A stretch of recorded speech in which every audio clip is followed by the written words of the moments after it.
Hello there, and welcome to the Out Time Film Podcast, where we talk film, TV, games, and all that jazz. Let us know tomorrow. This week, we're talking about Sonic the Hedgehog. My name is Tom, and as always, I'm joined by my co-host, John. Hey, how's it going? I'm very happy today because Sonic. We're talking about Sonic, guys. No more the depression, no more the pain that we have to endure through the Harry Potter beasts thing that we don't have to. Yay! Yeah, I have to say though, thank you everyone for the support on the last video. It's been really cool seeing all the discussions in the comments and all that kind of stuff. That it's just great. It's great. And I have to say, one of the best things about this week before we jump into the film was John asking what we're watching this week. He forgot that it was Sonic. And there was just this moment where you sent this message where, and I quote, "Tom, my sincerest apologies. I have made a grave mistake. I was the fool. I couldn't see the light in front of me. I wasn't on the right path. Thus I was mesmerized by the sequel of Sonic. I was merely distracted, and this was the downfall. Dramatic irony struck me as I asked, 'What is thy film this week?' I asked innocently. Oh, what a fool I was!" Followed by a gif of sad Tobey Maguire. It truly was a moment in time. Just felt inspired. I was just like, oh no, we're watching Sonic this week, John. Sonic does things to people. It really is a cultural moment. So, without further ado, spoilers ahead. What did you think? I forgot how fun this film was. Last time we saw it in the cinema, I don't think we were properly engaged in it. We were just like laughing too hard about like, he made a Fast and Furious joke. funny, and that we forgot the whole thing. But no, it's a really fun film. I actually forgot all this stuff about it. So yeah, what do you think? I absolutely agree. I think this film has such a charm to it. I think it's simple, but I think it really works in its simplicity. And I think that, like, especially after all the video game movies that have really struggled, and this isn't a conventional Sonic story. Obviously, we leave his world very early in the film. But what I think it does do is I do think it brings Sonic into the modern world in quite an interesting way. And I think it's pretty damn funny. And it's got like a really nice heart to it. And that's something that I do think has like so much value, even if it isn't 100% faithful to what we see in the games. And we see these horrible video games films that they have broken the curse, but Sonic, it's a perfect example of breaking the video game curse. I mean, not to mention Uncharted. Oh, no. Yeah, if Sonic is one step forward, Uncharted is two steps back. Yeah, everything about it was all right. Sonic himself as a character looks great. And we all remember the original design for Sonic. It was abysmal. And I really think that this version that they actually went through looks great. And obviously he's completely CGI. And I think that for the most part, he does interact with the surroundings quite well. You know, like the light bounces off him well. You know, for an interdimensional hedgehog that is super fast, he does look really cool. Yes, I remember that design, that horrible design. I don't know who thought, hey, let's give Sonic teeth and the weird legs and the face and the eyes. Oh my god, I just felt like that was my sleep paralysis demon. I thought, hey, that's him. He's found me after all these years. He's in the trailers. He made it to the movies. Yeah. It's so crazy how they listen to everybody. And it just turned into like the best version of Sonic, you know, what you see. And and the cast is great. So yeah. Yeah, I mean, genuinely, you think about something like Cats. I don't want to remind everyone about Cats, but like that is a testament to how something as simple as the look of the characters can go so far in making the film feel weird. Who knows what the film could have been like if Sonic was still looking this weird, like, I don't even know what they were going for. They were going for something more realistic, I guess.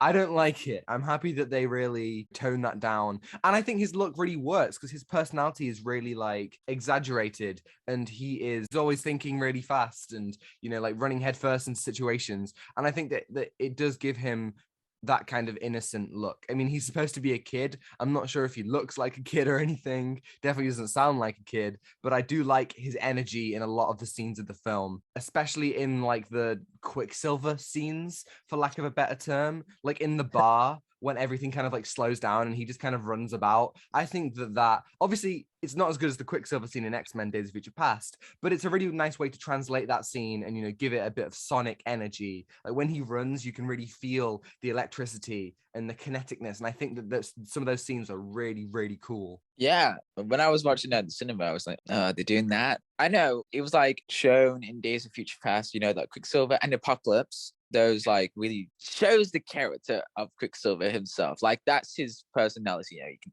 slow down and run really fast. But Sonic, right here, when I watched this, like, oh yeah, it fits really well. And what you said about like the kineticness, you know, like the fast and, you know, how quirky Sonic is. Yeah, I appreciated how they didn't do that all the time. Like that only happens twice in the film. And the first time it is like, I did sit there being like, well, this is now an issue because we have a character who is this overpowered. You know, how do we expect to take Robotnik seriously as a threat? But they do have this kind of clever MacGuffin with this one like piece of Sonic's fur, this shard of hair that Robotnik uses. And in the second time that Sonic deploys this like super fast thing, he's throwing the rockets, and you know, Maddie and Tom are falling, and all the while you see Robotnik about to click this button, and you do get that kind of sense that even though he's moving fast, he's not going to be fast enough, and Robotnik kind of taps into the speed force, as it were. And I really like that, because in the X-Men movies they really struggle with Quicksilver. Obviously, in Days of Future Past, they have him there only for one scene, and then he leaves. And then in the next two, he has to get like injured for him to get out the fight because he's so overpowered. And I think what they did in this film is actually a really clever way to do it. And I think in probably in the second film, it will be a bit different because you'll have Knuckles. Yeah, I thought that stuff was really cool. I think all the action in this film was like fun. Yeah, with Sonic, it's more like quick pace and high energy, you know, what you see in the video games, but it's just perfectly shown in the movie. Have you played the Sonic games? I have played very old ones from about like the 80s with my dad's Sega Mega Drive. So like that, I haven't played like any since maybe like Mario and Sonic Olympic Winter Games, but the main one that I played was a game from like the 80s. Yeah. I think I played the Sonic game on the PS2. I do vaguely remember being on it like, oh my God, it's Sonic. And then it just puts the thumbs up and like the place of the game, you know, at Green Hills. And that's a perfect recapture there. I loved that opening scene with Sonic as a kid in Green Hills. And I hope that it doesn't look like in the second one, but maybe if they make a third film, you know, they go back to that world, because obviously they do have him in the real world, and it's almost like a fish out of water thing with him kind of not truly integrated in society and everyone kind of being scared of him.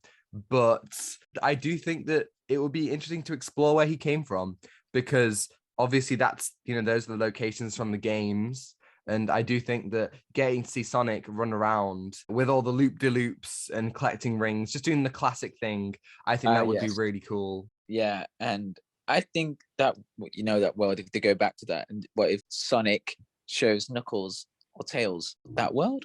I think, you know, to have a relationship, like a bond, like a friendship. Yeah, exactly. That'd be interesting to explore as they introduce more. Like, I'm sure that in the third one, they'll probably introduce Shadow, and they'll probably go from there and keep on introducing until every single hedgehog is done. You do not want to know how many hedgehogs there are in the Sonic world. Is Tails even a hedgehog? I don't think Tails is a hedgehog. Tails is a two-tailed fox. Two-tailed fox. Yeah, so I guess since at the beginning of the film, we have Longjaw, something like that, who is the owl. I guess it's not just hedgehogs, and we got foxes, we got owls, we got whatever it is that caused Sonic to leave in the first place. They did kind of skip over that. Like, they introduced this thing which means that Sonic has to leave his home.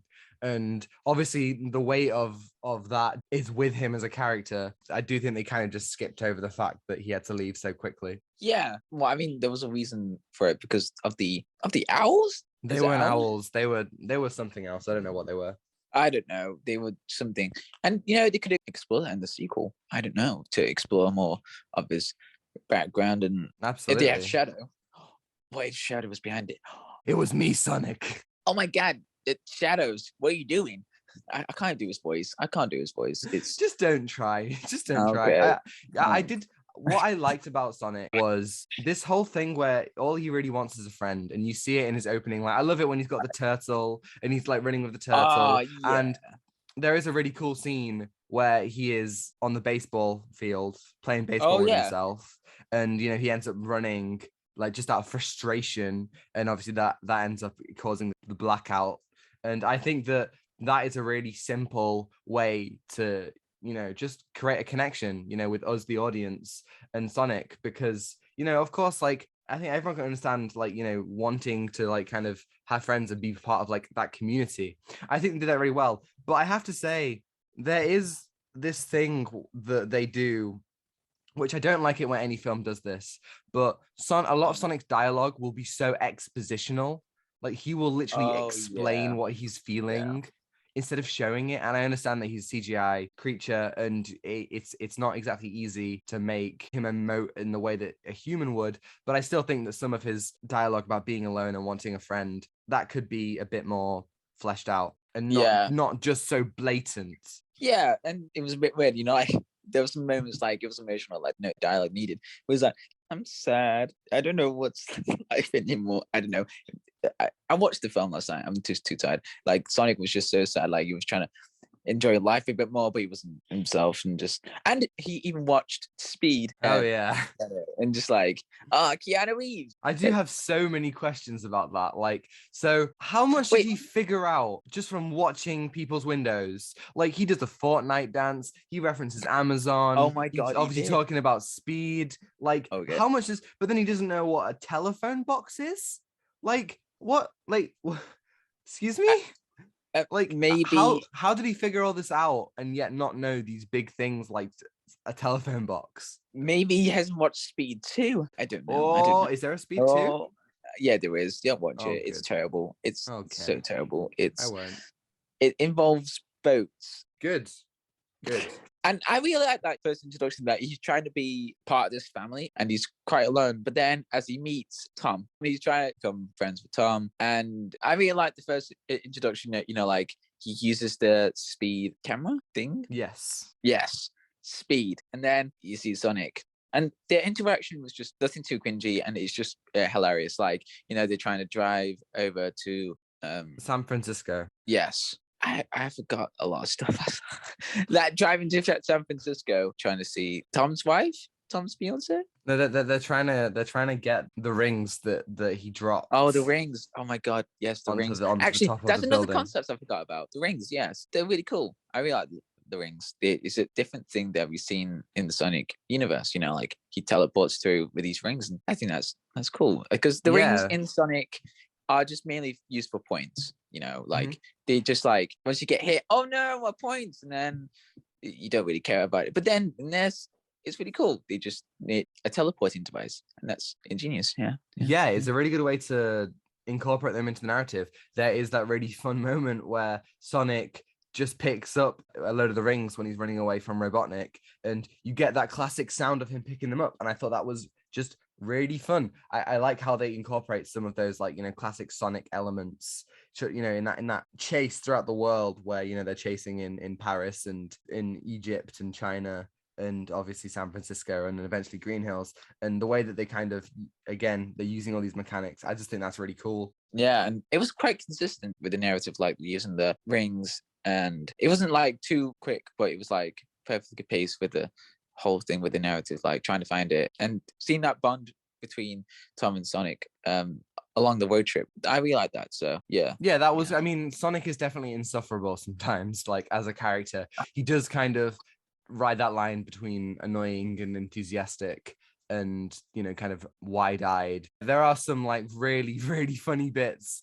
like when he's like, I feel like Vin Diesel, it's all about family time. Like, that was great. Again, how did you know what Fast and Furious is? It doesn't matter. It was a great joke. There are some really, really funny bits, but I don't think all the bits of comedy lands. As I say, there are some insufferable bits with Sonic, and the ad placements are just hilarious. So there's a bit at the beginning where Maddie and Tom are on the phone, and Maddie's like, why don't you have the app? And Tom's like, oh, you know, the only apps that I have are the ones on the phone, apart from Olive Garden.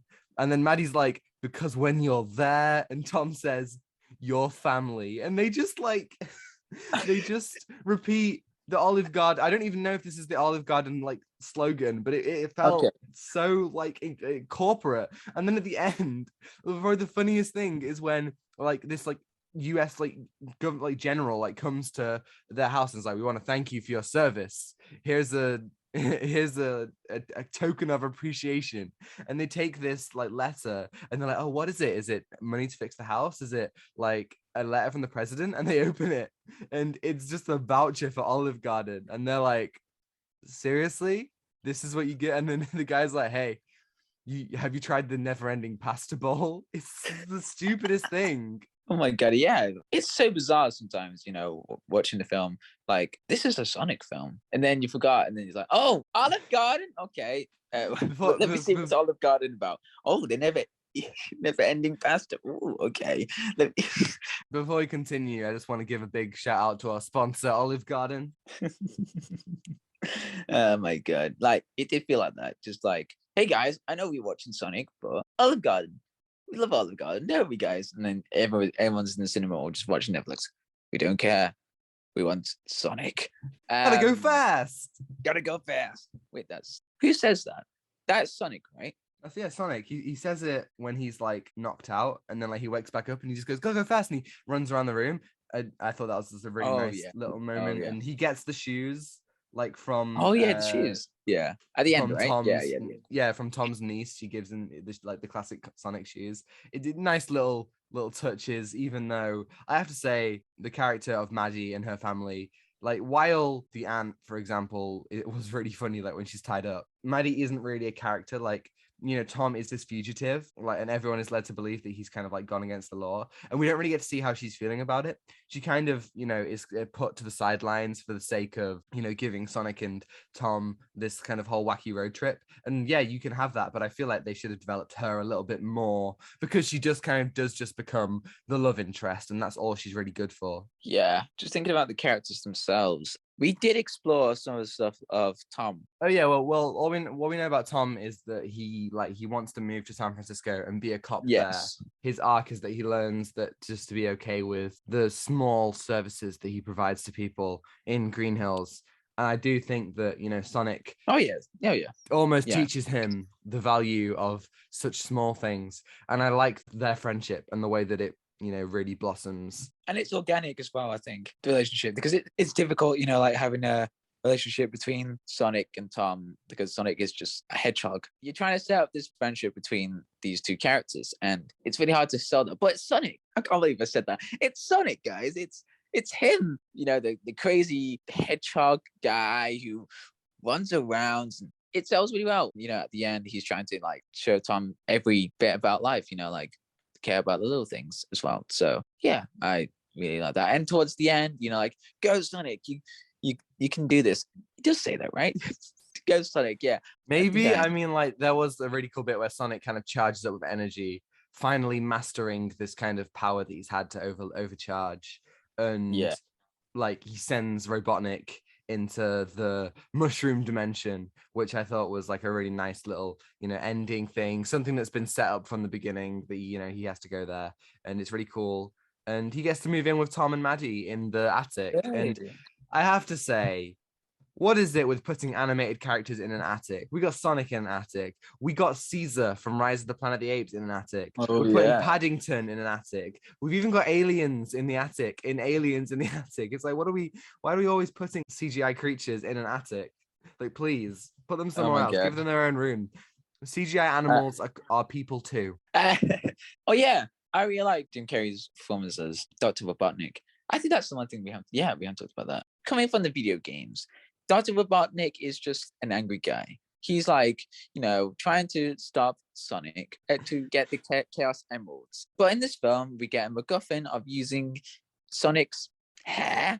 Yeah, hair or fur, I don't know. And, he uses that all the way through. And I thought that was a really interesting thing, like the origin, like stuff like Robotnik being obsessed with Sonic, like the hair, we got to use the hair for, for speed. And with Jim Carrey's performance, he was just crazy, and Jim Carrey's always crazy in these films, like in The Grinch or other films that he's done. I'm so sorry. I forgot all the other films. He's in Batman Forever. Oh yes, obviously, Riddler. Yeah. Truman Show. Oh, Truman Show. The Mask. The Mask. Yeah, definitely. Yes. He is Yes, playing. Man.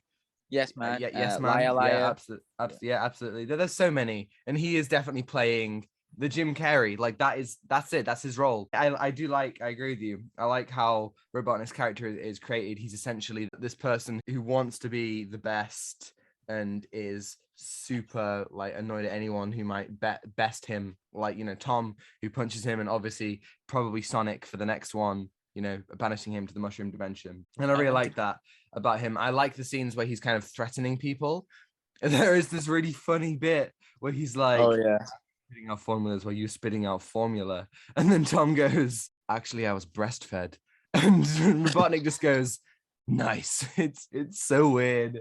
Like, oh my God. Wow. Some of the comedy like was just weirdly amazing. I don't know why. And with the comedy as well, it's just so like intentional and not intentional at the same time. Like you can't tell, like, is that supposed to be comedy? Yeah, I guess. Like, yeah, just... absolutely. I do think that for me, Jim Carrey, he goes a little bit too, like, you know, like when he's dancing about and when he's going like, blah, blah, blah, blah, blah, blah, like that stuff for me is too far. I do get a little bit bored of that. So I have to say that while I did like him in this film, I don't always like him.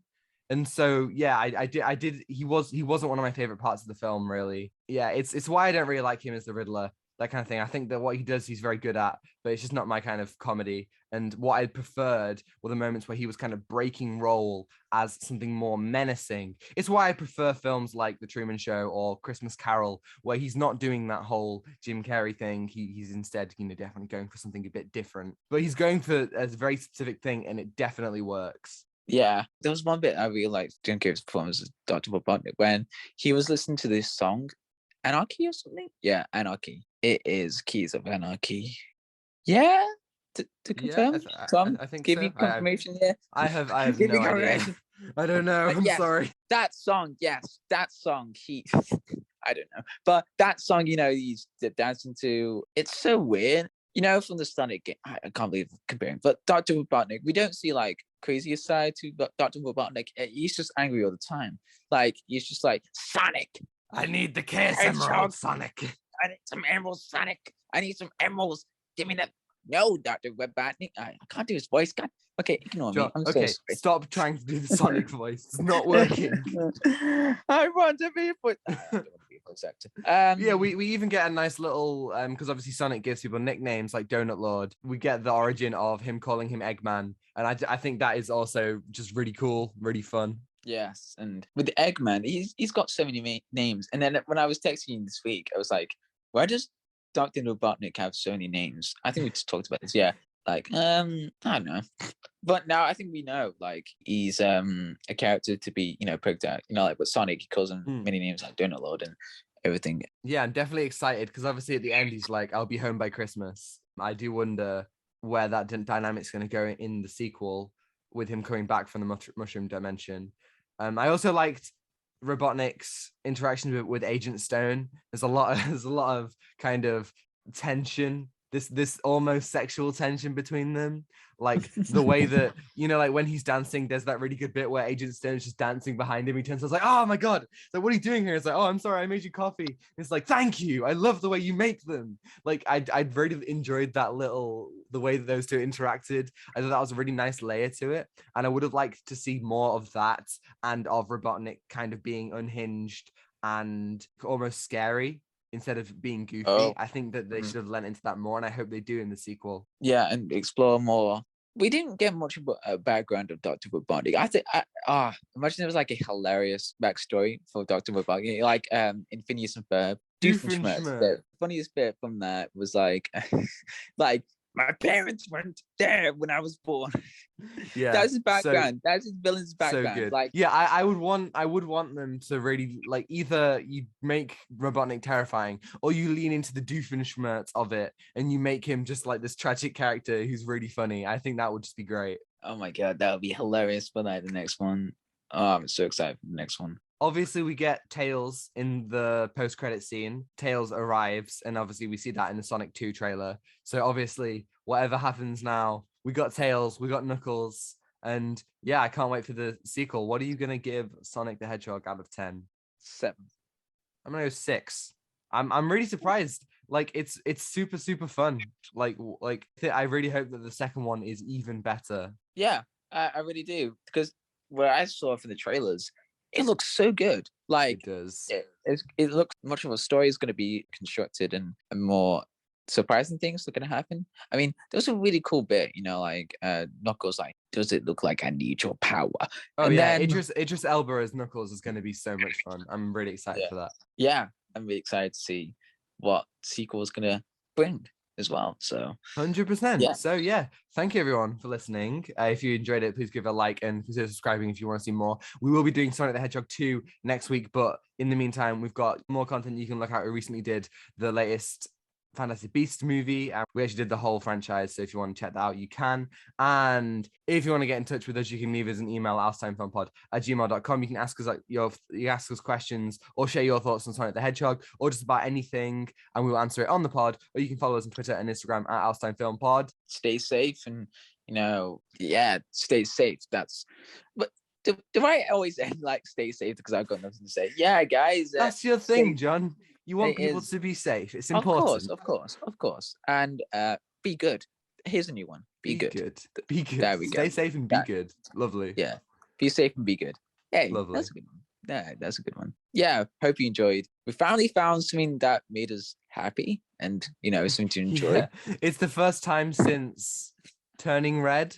So the first time in 4 weeks. Turning Red. Thank you for listening. Take it what you're given. Give nothing back. Goodbye. Goodbye.